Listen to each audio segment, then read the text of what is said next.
Hello Swatantra viewers. Welcome to English News Bulletin.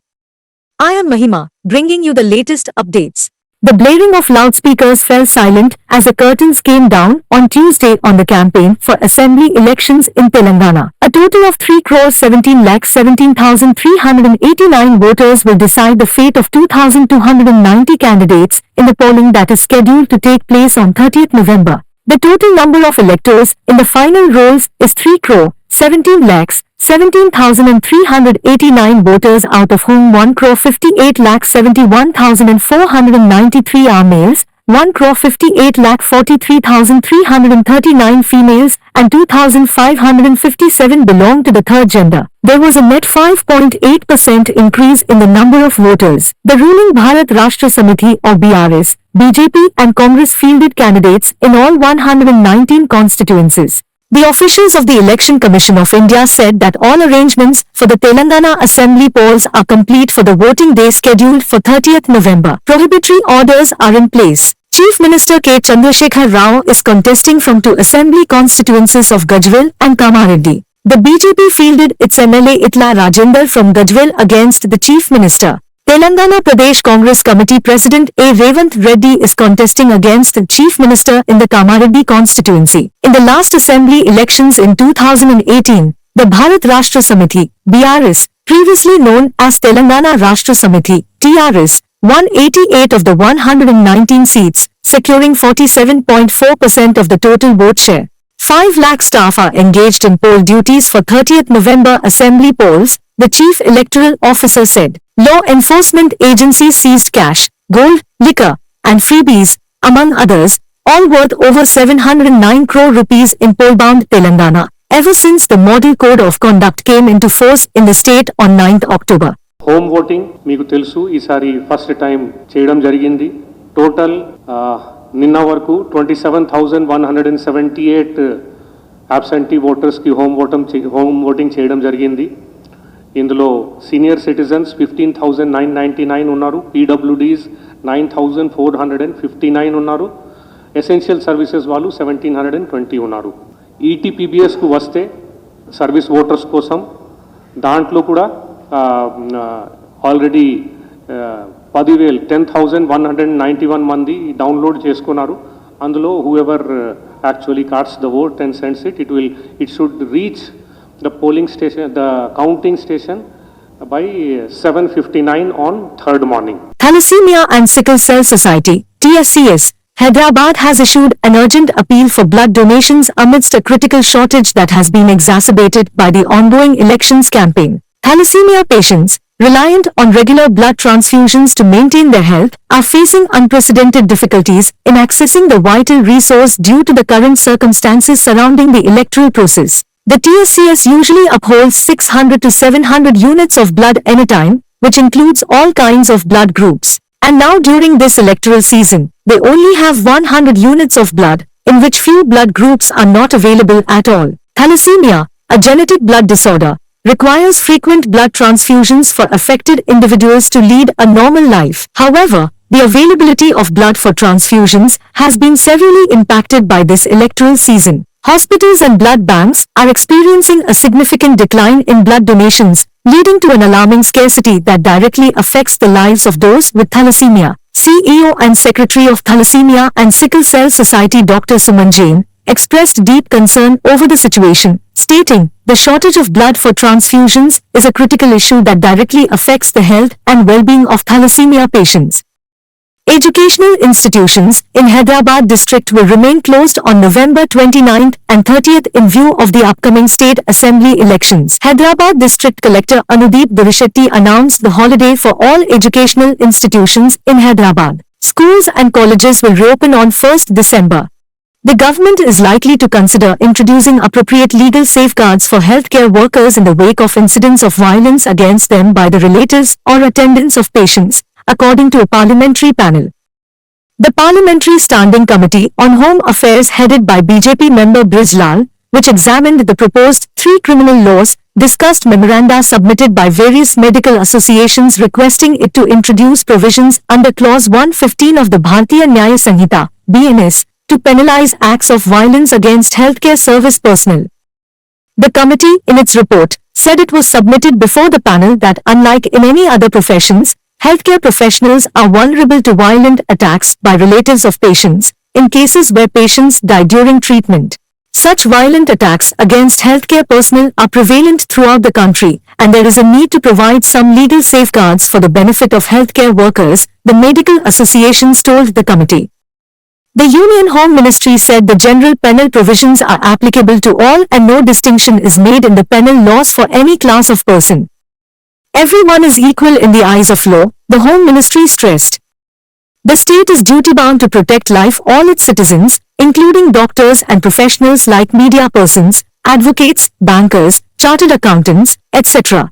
The Home Ministry also informed the committee that the Ministry of Health and Family Welfare has a proposal to introduce a Medical Professionals Act to provide safeguards to healthcare workers against violent attacks, and that the Home Ministry would take an update from the Ministry of Health and Family Welfare on the same.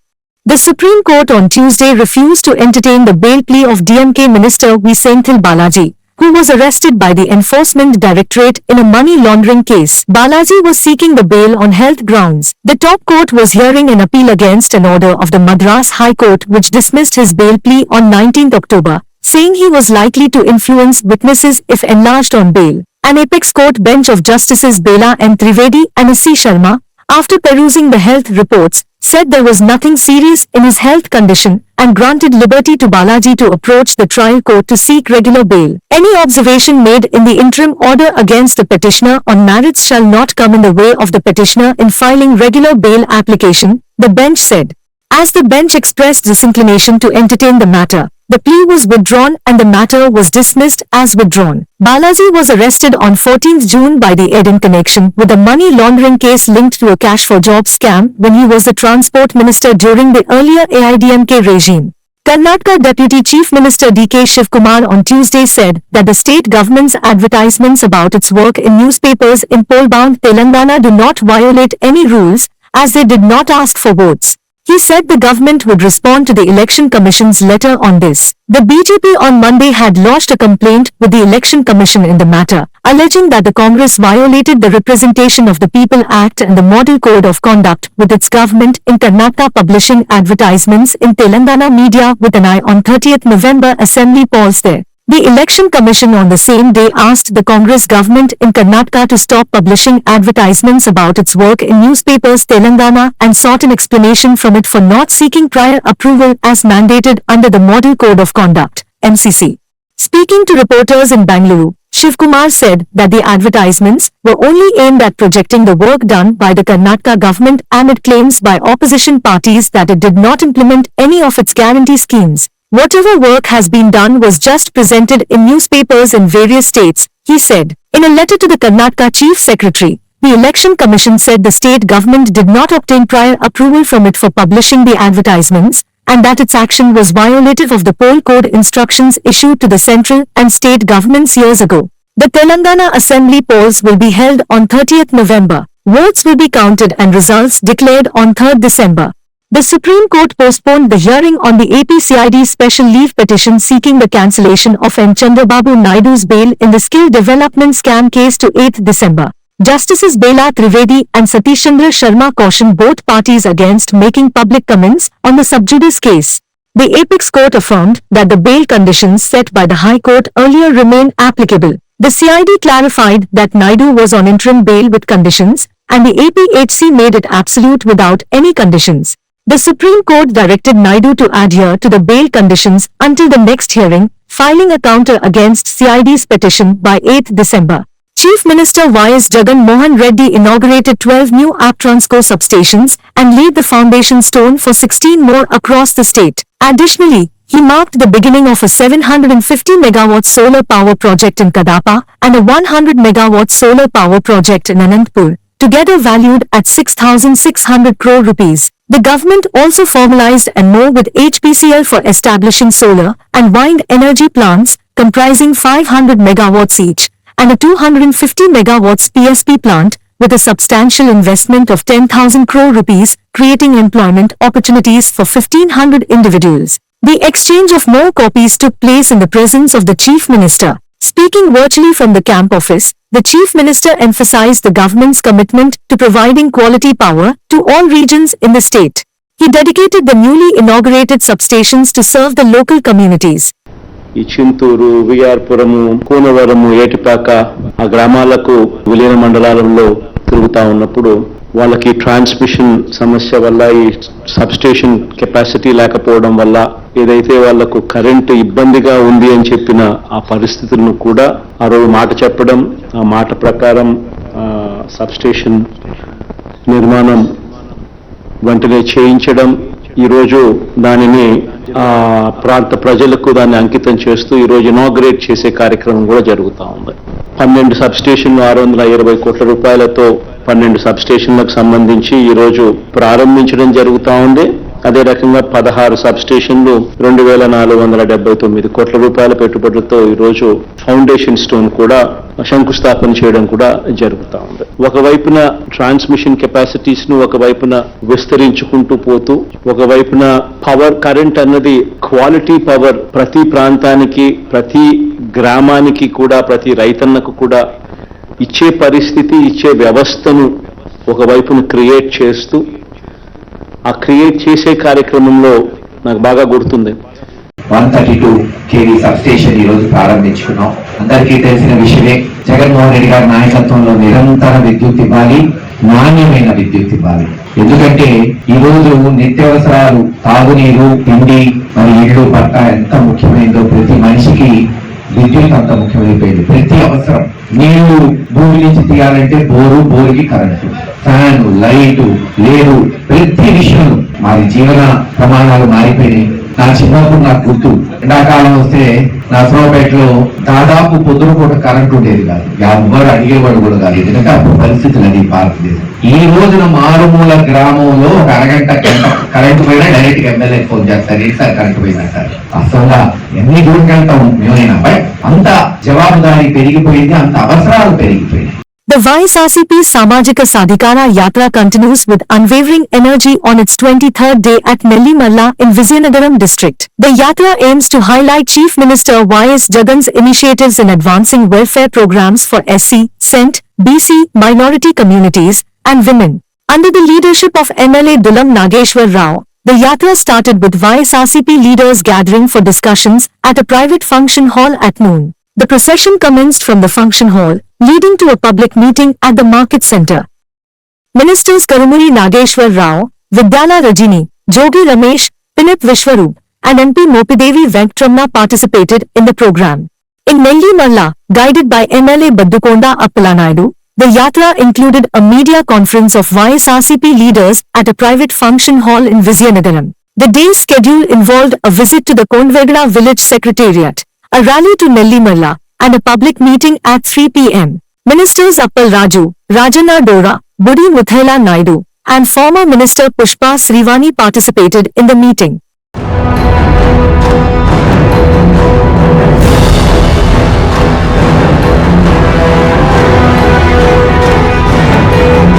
Tension escalated during the BJP Kishan Morcha protest demonstration as activists demanded the government declare 403 mandals as drought affected.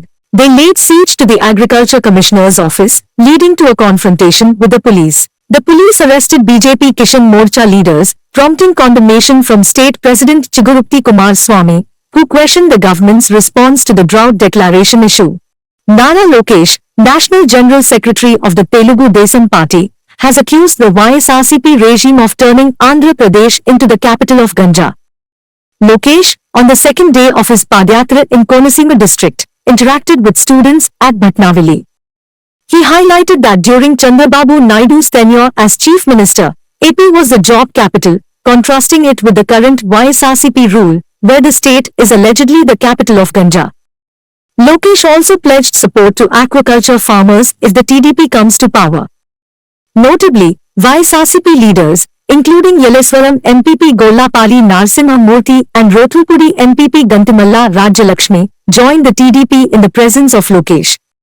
TDP official spokesperson N. Vijay Kumar claimed extensive corruption in the allocation of lands in Lepakshi, asserting that the government provided thousands of acres to relatives of YSRCP leaders.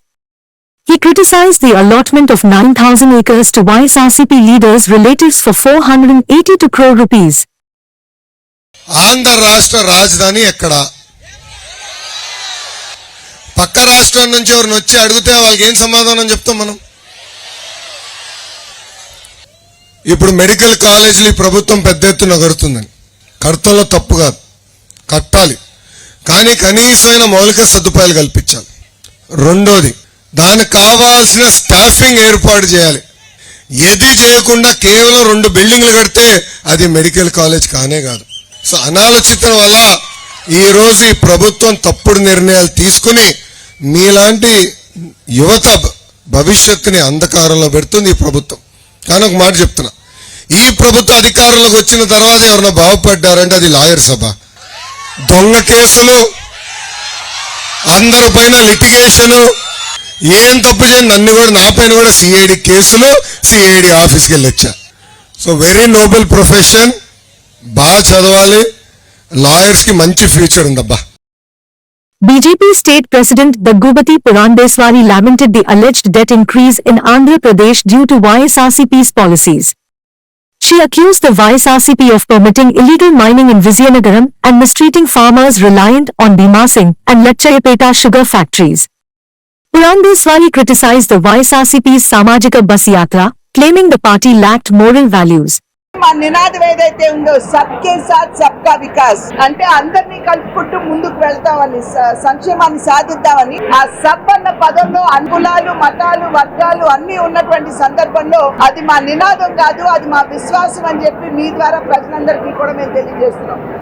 అదే విధంగా ఈ ప్రాంతానికి వచ్చేటప్పుడు మనం అందరం చూస్తున్నాం ఏ విధంగా మరి ఈ జిల్లాలో దగ్గర 5,81,292 మంది వైట్ కార్డ్ హోల్డర్స్ ఉంటే వారికి 5 కిలోల ఉచిత బియ్యం కేంద్ర ప్రభుత్వం ఇస్తున్నటువంటి సందర్భంలో రాష్ట్ర ప్రభుత్వం ఇవ్వడం లేదు, కేంద్ర ప్రభుత్వం ఇస్తుంది ఉచితంగా.